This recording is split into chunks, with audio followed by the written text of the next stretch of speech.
என்னதான் கஷ்டப்பட்டாலுமே, கடுமையாக முயற்சி பண்ணாலுமே, கடுமையாக உழைச்சாலுமே, கொஞ்சம் வாய் பேச தெரிஞ்சாதாங்க இந்த காலத்தில் வந்து பழிக்க முடியும்னு சொல்லுவாங்க. அழுத பிள்ளைக்கு தான் பால் கிடைக்கும்னு சொல்லுவாங்க இல்லையா? தட்டுங்கள் திறக்கப்படும், கேளுங்கள் கொடுக்கப்படும், இறைவனிடம் கையேந்துங்கன்னு கடவுள்கிட்ட கூட வாய் திறந்து நம்ம கேட்டால் தான் கிடைக்கும்னு ஒரு நம்பிக்கை இருக்குது இல்லையா? அதே மாதிரி அரசியல்வாதியாக இருந்தாலும் பட்டிமன்ற பேச்சாளர் யாராக இருந்தாலுமே இந்த பேச்சுன்றது ஒரு முக்கியமான குவாலிட்டி. இந்த காலத்தில் வந்து வாய் இல்லைன்னு வச்சிங்களேன் அப்படின்னு சொல்லுவாங்க இல்லையா? அந்த மாதிரி பேச்சுன்றது நம்ம வாழ்க்கையில் உயர்றதுக்கு மிக மிக முக்கியமான ஒரு விஷயம்தான். ஆனால் ஒரு முக்கியமான 8 விஷயத்தை பற்றி நீங்கள் பேசாமல் இருந்தாலே போதும், லைஃப்பில் எங்கேயோ போயிடுவீங்க. நம்ம செய்கிற மிகப்பெரிய தவறு நமக்கு வந்து வெற்றி கிடைக்காமல் போகிறதுக்கும், பிரச்சனைகள் அதிகமாக மாட்டிக்கிறதுக்கும், கவலை, டிப்ரெஷன், தோல்விகள், இந்த மாதிரி நம்மளை வந்து நாளுக்கு நாள் நம்மளை போட்டு அழுத்துறதுக்கு காரணம் ஒரு 8 முக்கியமான ரகசியங்க. இதை நானாக எடுத்து சொல்லலை, சைக்கலாஜிக்கல் டெஸ்ட் பண்ணி உலகம் ஃபுல்லாக பல ஆய்வாளர்கள், மனநல ஆய்வாளர்கள் ஆய்வு பண்ணி கண்டுபிடிச்ச விஷயம். இந்த ஒரு 8 விஷயம் நம்ம சாதாரணமாக நம்மளை 90% பேர் இதில் பல விஷயங்களை பண்ணிக்கிட்டே இருக்கிறோம். அதனாலே நமக்கு வெற்றி கிடைக்காம போகுது, பிரச்சனைகள் நிறைய நம்ம வந்து மாட்டிக்கிறோம், நம்ம சந்தோஷம் போகுது. இதுக்கெல்லாம் காரணமான அந்த 8 விஷயத்தை பற்றி தான் இந்த வீடியோவில் பேச போகிறோம். அந்த 8 விஷயத்தை இந்த வீடியோ பார்த்து முடிக்கிற இந்த நிமிஷத்துலேருந்து நீங்கள் அவாய்ட் பண்ணிவிடுங்க. அதுக்கப்புறம் பாருங்கள் வெற்றி எப்படி குவிய போகுது, எப்படி உங்கள் வாழ்க்கை அப்படியே சந்தோஷ பூந்தோட்டமாக மாறப்போகுது அப்படின்றத பார்க்கலாம். இப்போ நம்பர் 1 என்னன்னு கேட்டிங்கன்னா புறம் பேசுதல் அப்படின்றாங்க, பேக் பைட்டிங் அப்படின்னு. இது ரொம்ப சாதாரண விஷயமா தெரியும். எல்லா மதத்துலேயும் எல்லா இதுலேயுமே இதை பற்றி சொல்லியிருக்காங்க, புறம் பேசுதல் மிக மிக தவறானதுன்னு. ஆனால் இங்கே அறிவியலாளர்கள் என்ன சொல்கிறாங்கன்னு கேட்டிங்கன்னா, எவன் ஒருத்தனுக்கு தன் மீதான நம்பிக்கை, அதாவது தன்னம்பிக்கை மிக மிக குறைவாக இருப்பவர்கள் தான் புறம் பேசுவாங்க. தன்னம்பிக்கை அதிகமாக இருக்கிறவங்க, வாழ்க்கையில் ஜெயிக்கணுன்ற வெறியோடு உழைக்கிறவங்க, ஓடுறவங்க வந்து புறம் பேச மாட்டார்கள் அப்படின்றத வந்து ரொம்ப ஆச்சரியமான ஒரு தகவலாக இருக்குது. அதே மாதிரி அவங்க சொல்கிறது என்னன்னு கேட்டிங்கன்னா, நெகட்டிவ் எனர்ஜி. இப்போ நம்ம வந்து ஒருத்தரை பற்றி புறம் பேசுகிறோன்னா அவரை பற்றி நல்லது பேச போகிறதில்ல, ஒரு கெட்ட விஷயங்கள் என்னென்ன இருக்கோ அதை பற்றி தான் நம்ம பொதுவாகவே புறம் பேசுவோம்.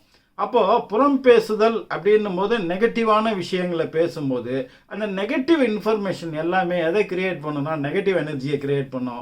நெகட்டிவ் எனர்ஜி நெகட்டிவ் வைப்ரேஷனை கிரியேட் பண்ணும். நெகட்டிவ் வைப்ரேஷன் வந்து நெகட்டிவ் ஃப்ரீக்வன்சியில் நம்ம மூளையை பாதிக்கும் போது ஆட்டோமேட்டிக்காக நம்ம நம்பிக்கையை குலைச்சி நம்ம சாதாரண ஆட்களாக வந்து தெரியும். இப்போ பொதுவாகவே நம்ம புறம் பேசும்போது நம்ம பேசுவதும் நம்ம பேசுவதை கேட்பவர்களும் எல்லாருமே ஒரு லெவல் கீழே, இப்போ நம்ம பேசுகிறவங்களோட சேர்த்து தான் நம்மளை பார்ப்பாங்களே தவிர எல்லாரை விட ஒரு உயர்வாக அடுத்த ஸ்டெப்பில் போனோம், ஒரு பெரிய ஆளுமையான ஆளுன்னு நம்மளை வந்து காமிச்சிக்கணும், நம்ம வந்து வெளிப்படுத்திக்கணும்னா நீங்கள் வந்து இந்த கோசிப் அப்படின்னு சொல்கிற இந்த புறம் பேசுதல் பண்ணிங்கனாலே உங்களை பற்றியான இப்போது கேட்குறவங்களும் என்ன சொல்லுவாங்க, உங்ககிட்ட அதிக விஷயங்களை ஷேர் பண்ணுவோம், உங்ககிட்ட அதிகமான ஓப்பன்னஸோட பழகிறதுக்கோ அவங்க வந்து தயங்குவாங்க. அது அவங்கள அறியாமல் அவங்களுக்கு வந்துடும். ஏன்னா இப்படித்தானே நம்மளை பற்றி வெளியில் சொல்லுவான் அப்படின்றது சைக்கலாஜிக்கலாக அவங்கள அஃபெக்ட் பண்ணுற மாதிரி ஏகப்பட்ட விஷயங்களை வந்து அடுக்கிறாங்க.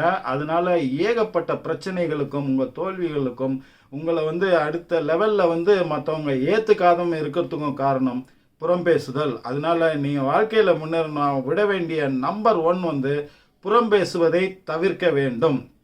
அடுத்தது நம்பர் 2 ப்ராப்பர்ட்டி. உங்களுடைய ப்ராப்பர்ட்டி, அதாவது ப்ராப்பர்ட்டினா என்ன, பணத்தால் வாங்கக்கூடிய எந்த ஒரு விஷயத்தையும் நீங்கள் வாங்கிய பின்னால் அதை யாரிடமும் பேசவே கூடாது. அது நகையாக இருந்தாலும் சரி, வீட்டில் வாங்குகிற பொருட்களாக இருந்தாலும் சரி, டிவியாக இருந்தாலும் சரி, காரு, வீடு, எதுவாக இருந்தாலுமே நீங்கள் முக்கியமாக ரகசியமாக பாதுகாக்க வேண்டியது. அதுக்காக இல்லைன்னு சொல்ல தேவையில்லை, அவங்களா அப்படி இப்போ வாங்கியிருக்கியாமே இப்படி வந்து அப்படி கேட்கும்போது ஆமான்னு நம்ம சொல்லலாமே தவிர நம்மளா போய் சொல்லக்கூடாது. பணத்தால் வாங்கக்கூடிய எந்த ஒரு விஷயத்தையுமே நீங்கள் வெளியில் சொல்லாதீங்க. அது அவர்களுக்காக தெரிய வரும் பொழுது அது அவங்க வந்து இவ்வளோ வாங்கியிருக்கா, அவ்வளோ செஞ்சுருக்கா, ஆனால் வெளியே சொல்லலை அப்படின்னும் போது வேணுக்குன்னே மறைக்கணுன்ற அவசியம் இல்லை, அது நான் வேணுக்குன்னே சொல்லணுன்ற அவசியமும் இல்லை. அது வந்து சைக்கிளில் இது வந்து நான் டீட்டெயிலுக்குள்ளே போல, அவங்க நிறைய ரீசன் கொடுக்குறாங்க. அவாய்ட் பண்ண வேண்டிய 8 விஷயத்தை மட்டும் மேலோட்டமாக நம்ம வந்து பார்ப்போம். மூணாவது மிக முக்கியமான விஷயம் வந்து உங்களுடைய வருமானம். நீங்கள் எவ்வளோ சம்பளம் வாங்குறீங்க, இல்லை உங்கள் வியாபாரத்தில் என்ன வந்து வருமானம் வருது, வருடத்துக்கு எவ்வளோ, மாதத்துக்கு எவ்வளோ, தினம்னா எவ்வளோ, வாரம்னா எவ்வளோ, எவ்வளோ சம்பாதிக்கணும். அது கம்மியாக இருந்தாலும் ஜாஸ்தியாக இருந்தாலும் அதை யார் கூட, உங்கள் ஃபேமிலி மெம்பர்ஸை தவிர வேறு யார் கூடயுமே நீங்கள் வந்து அதை ஷேர் பண்ணாதீங்க. பல விதமான பிரச்சனைகள் வருவதற்கு அது காரணமாக இருக்குது. பல விதமான முட்டுக்கட்டைகள் வருவதற்கு அது காரணமாக இருக்குது. அடுத்தடுத்த படிக்கு போகிறதுக்கான தடைகளாகவும் இருக்குன்னு நிறைய எக்ஸாம்பிள்ஸோட அது வந்து உங்களுக்கு வந்து அதை சொல்கிறாங்க. என்னன்னு கேட்டிங்கன்னா, அது உங்களை விட ஃபினான்ஷியலி அதிகம் சம்பாதிக்கக்கூடியவரோட நீங்கள் சொல்கிறீங்களா, கம்மியாக சம்பாதிக்கக்கூடியவர்களோட சொல்கிறீங்களா அப்படின்றத பொறுத்து ரெண்டு விஷயத்துலையுமே ஏகப்பட்ட பிரச்சனைகள் உங்களுக்கு வர்றதுக்கு வந்து வாய்ப்புகள் இருக்குது. இது இப்படித்தான் அப்படித்தான்றது இல்லை. அது கடன் கேட்கறதுலேருந்து உங்களை விஷயத்தை வந்து மாட்ட விடுறதுலேருந்து ஏகப்பட்ட விஷயங்கள் வந்து அதுக்குள்ளே பொதிந்து கிடைக்கிறது.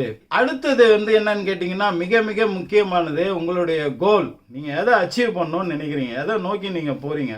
சாதாரண கோலாக இருந்தாலும் சரி, சாதாரணமாக வந்து ஒரு வீடு வாங்கணும், ஒரு கார் வாங்கணும், அந்த மாதிரியான விஷயத்தில் ஆரம்பித்து மிகப்பெரிய சாதனைகள், ஸ்போர்ட்ஸில் இருக்கிறீங்கன்னா வேறு லெவலுக்கு போகணும், அந்த மாதிரி ஒரு ஆஃபீஸு, ஒரு பிஸ்னஸ்னால் நான் வந்து அவரை மாதிரி, அந்த மாதிரி உங்களுடைய கோல் என்னவோ அதை வந்து நீங்கள் வெளியில் சொல்லவே சொல்லாதீங்க. என்ன சார் இது ரொம்ப புதுசாக சொல்கிறீங்களே அப்படின்னா, இது சைக்கலாஜிக்கலாக என்ன நடக்குதுன்னு கேட்டிங்கன்னா, உங்கள் கோலை நீங்கள் சொல்லும்போது உங்களுடைய சப்கான்ஷியஸ் மைண்ட், உங்களுடைய செல்ஃப், இதன் மூலமாக கான்ஷியஸ் மைண்ட் நிறைய வேலைகள் அதில் நடக்குதுன்றாங்க. அது சப்கான்ஷியஸ் மைண்டுக்கு என்ன தகவல் போய் சேருதுன்னா, நீங்கள் அந்த கோலை பற்றி பேச பேச பேச அந்த கோலை நீங்கள் அச்சீவ் பண்ணிட்டதாக ஒரு தவறான ஒரு இல்யூஷன் அது வந்து சப்கான்ஷியஸ் மைண்டில் போய் பதிவாகுது. அது உண்மைன்னு அது எடுத்துக்கும் போது ஆல்ரெடி அச்சீவ்டு, ஏற்கனவே அச்சீவ் பண்ணிட்டப்போ ஒரு விஷயத்தை பற்றி அவன் பேசுகிறான் அப்படின்ற மாதிரியான ஒரு தகவலாக தான் அது வந்து உங்கள் மூளையில், உங்கள் சப்கான்ஷியஸ் மைண்டில் வந்து அது பதிவாகுது. இது வெரி வெரி டேஞ்சரஸ். ஒன்ஸ் நீ அச்சீவ் பண்ணிட்ட விஷயத்துக்கு சப்கான்ஷியஸ் மைண்டு எதுக்கு உனக்கு யூஸ் ஆகணும்? அப்போ எவ்வளோக்கு எவ்வளோ மனசுக்குள்ளே வச்சு நமக்குள்ளேயே அதை திங்க் பண்ணுறோமோ அந்த அளவுக்கு அந்த பிரெயின் வேவ்ஸ், மைண்ட் வேவ்ஸ் வந்து உங்களோட சப்கான்ஷியஸ் மைண்டை வந்து ஆக்டிவேட் பண்ணி அந்த விஷயத்தை வந்து நடத்தி வைக்கிறதுக்கு உங்களுக்கு பயன்படும். அதனால் ஒரு பந்தாக்காகவோ இல்லை வேறு விஷயத்துக்காகவோ வேறு வழியில் அந்த கேள்வி வருதுன்னா அதை வந்து நீங்கள் பதில் சொல்லலாம். பட் சாதாரணமாக அதை கடந்து போயிடணும். ரொம்ப சீரியஸாக அதை எடுத்து வந்து நம்ம பேசக்கூடாது.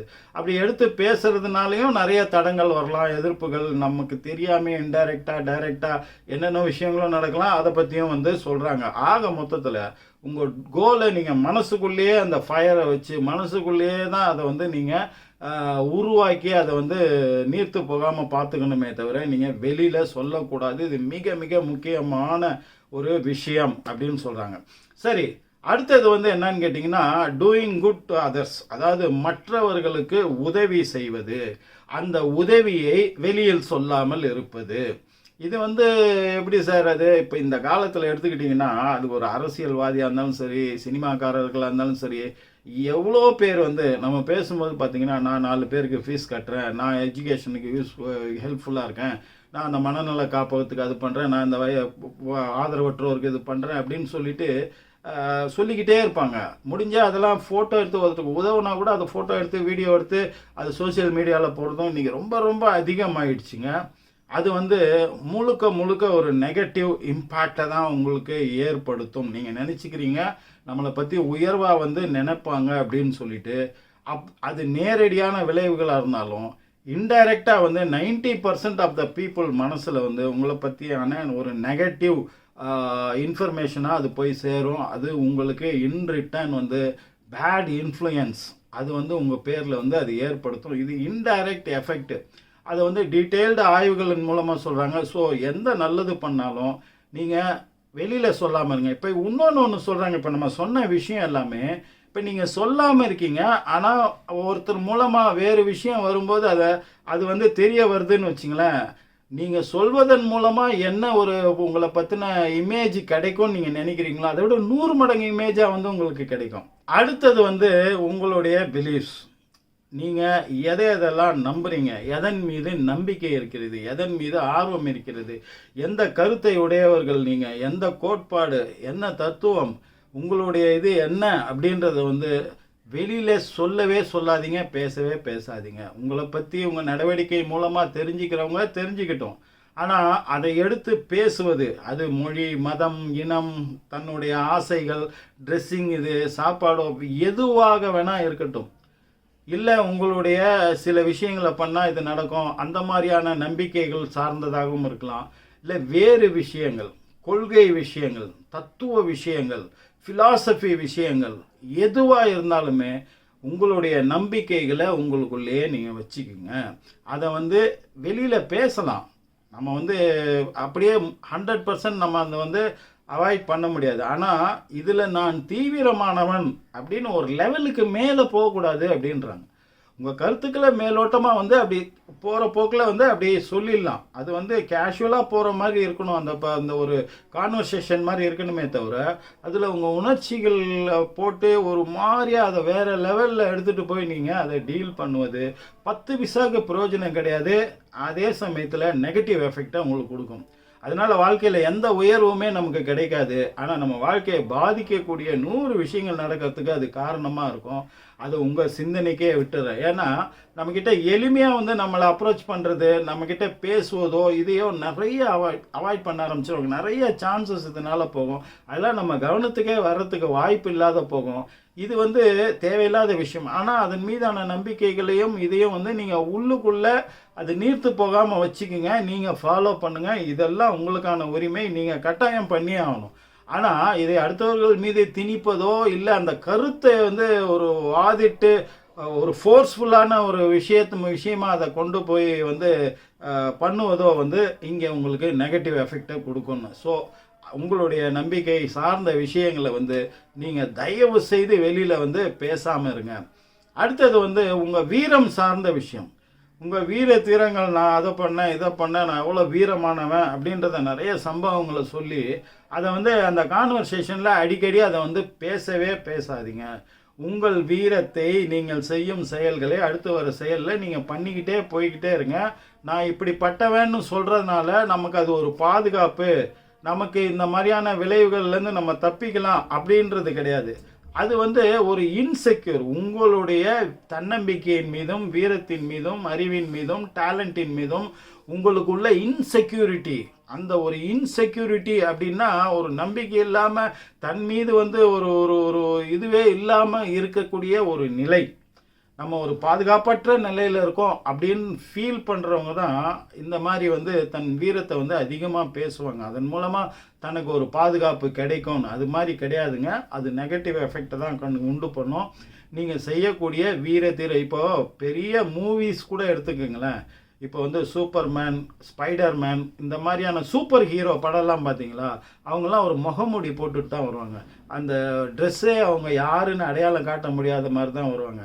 சைக்கலாஜிக்கலாக இது ஏன்னு கேட்டிங்கன்னா, அந்த மாதிரி தன் யாருன்ற அடையாளம் காட்டிக்கொள்ளாத ஹீரோக்கள் அந்த இதை போடும்போது தான் மக்களுக்கே சைக்கலாஜிக்கலாக அவங்கள வந்து பிடிக்கும். நீங்கள் உங்கள் வீர பிரதாபங்களை வந்து நீங்கள் நிறைய பேசுனீங்கன்னா அது டைரெக்டாக இல்லைனாலும் இன்டைரக்டாக அவங்கக்கிட்ட வந்து ஒரு நெகட்டிவ் இம்பேக்டை ஏற்படுத்தும். ஸோ நிறைய வாய்ப்புகள், நிறைய விஷயங்கள் நம்மக்கிட்ட வந்து சேர்றதுக்கு அது வந்து ஒரு தடையாக இருக்கும். கடைசியான விஷயம், மிக மிக முக்கியமான விஷயம், உங்களுடைய ஃபேமிலி இஷ்யூஸ். இப்போது உலகத்தில் எடுத்துக்கிட்டிங்கன்னா அது எவ்வளோ பெரிய கோடீஸ்வரராக இருந்தாலும் சரி, எவ்வளோ பெரிய ஏழையாக இருந்தாலும் சரி, எல்லார் வீட்லேயுமே வீட்டுக்கு வீடு வாசப்படின்ற மாதிரி பிரச்சனைகள் இல்லாத வீடுகளே கிடையாது. ஆனால் நம்ம வீட்டில் மட்டும்தான் பிரச்சனை, அவங்க வீட்டிலாம் எவ்வளோ ஜாலியாக இருக்காங்க, பிரச்சனையே இல்லை அப்படின்னு நினைக்கிறது வந்து முதல் தவறு. எல்லார் வீட்லேயுமே அவங்கவுங்க லெவலுக்கு ஏற்ற மாதிரி, அவங்கவுங்க இதுக்கு ஏற்ற மாதிரி ஏதோ பிரச்சனைகள் இருந்துக்கிட்டே தான் இருக்கும். அதனால் நீங்கள் உங்கள் பிரச்சனைகளை சொல்கிறதுனால ஒரு பிரயோஜனம் இல்லை. ஒன்றே அவங்களுக்கு பிடிக்காதவன் தான் சந்தோஷப்படுவான், இல்லைன்னாக்கா அவன் ஒரு 4 அட்வைஸ் கொடுப்பான், அதில் 10 தவறாக போகும், அதனால் சிக்கல் வரும், பிரச்சனைகள் வரும். இல்லை நீங்கள் ஃபேமிலி பிரச்சனையை சொல்ல போக அதை அட்வான்டேஜாக எடுத்துக்கிட்டு உங்ககிட்ட வந்து மிஸ்பிஹேவ் பண்ணுறதோ தவறாக பண்ணுவதோ, உங்களுக்கு அட்வைஸுன்ற பேரில் உங்களுடைய ஃபினான்ஷியல் இதை வந்து காலி பண்ண பார்ப்பதோன்ற மாதிரி ஏகப்பட்ட விஷயங்களை அடுக்கிறாங்க. உங்களுடைய ஃபேமிலி இஷ்யூஸை உங்கள் ஃபேமிலி மெம்பர்ஸை தவிர வேறு யாருக்கிட்டேயுமே வந்து பேசவே பேசாதீங்க. அது உங்களுக்கு எந்த விதமான நலனையும் கொடுக்கவே கொடுக்காது. இந்த 8 மட்டும் நீங்கள் பண்ணாமல் இருந்து பாருங்கள், 1 மாதம் இருந்து பாருங்கள். அதுக்கப்புறம் பாருங்கள், இப்போது வேறு லெவலுக்கு வந்து உங்களுக்கு வெற்றிகளும் சந்தோஷமும் பிரச்சனைகளே இல்லாத வாழ்க்கையும் வந்து கிடைக்கும் அப்படின்னு சொல்லி உலக மனநல ஆய்வாளர்கள், ஆராய்ச்சியாளர்கள் சொல்கிறது இந்த 8 விஷயம். அதெல்லாம் சரிங்க, இதெல்லாம் நம்ம ஆளுங்கெல்லாம் அப்பயே சொல்லிட்டு போயிட்டாங்களே. திருவள்ளுவர் வந்து யாகா வராயினும் நாகாக்க காவாக்கால் சோகாப்பர் சொல்லியிருக்கப்பட்டுன்னு சொல்லிட்டு போயிட்டாரு. தீதும் நன்றும் பிறர் தர வாதான்னு சொல்லிட்டோம் நம்ம. இதெல்லாம் நம்ம அந்த காலத்திலே சொல்லிட்டோம். ஆனால் நம்ம புரிஞ்சிக்கல. இந்த 8 விஷயத்த இன்னையிலேருந்து நல்லா மனப்பாடம் பண்ணிட்டு பேசாமல் அவாய்ட் பண்ணி பாருங்கள். இதை உங்கள் ஃப்ரெண்ட்ஸுங்களுக்கும், உங்களுக்கு தெரிஞ்சவங்களுக்கும், நண்பர்களுக்கும் இந்த விஷயத்தை ஷேர் பண்ணுங்கள். அடுத்த ஒரு நல்ல தகவலோடு உங்களை மீட் பண்ணுறேன். அதுவரை உங்களிடமிருந்து விடைபெறுவது உங்கள் AJH. நன்றி.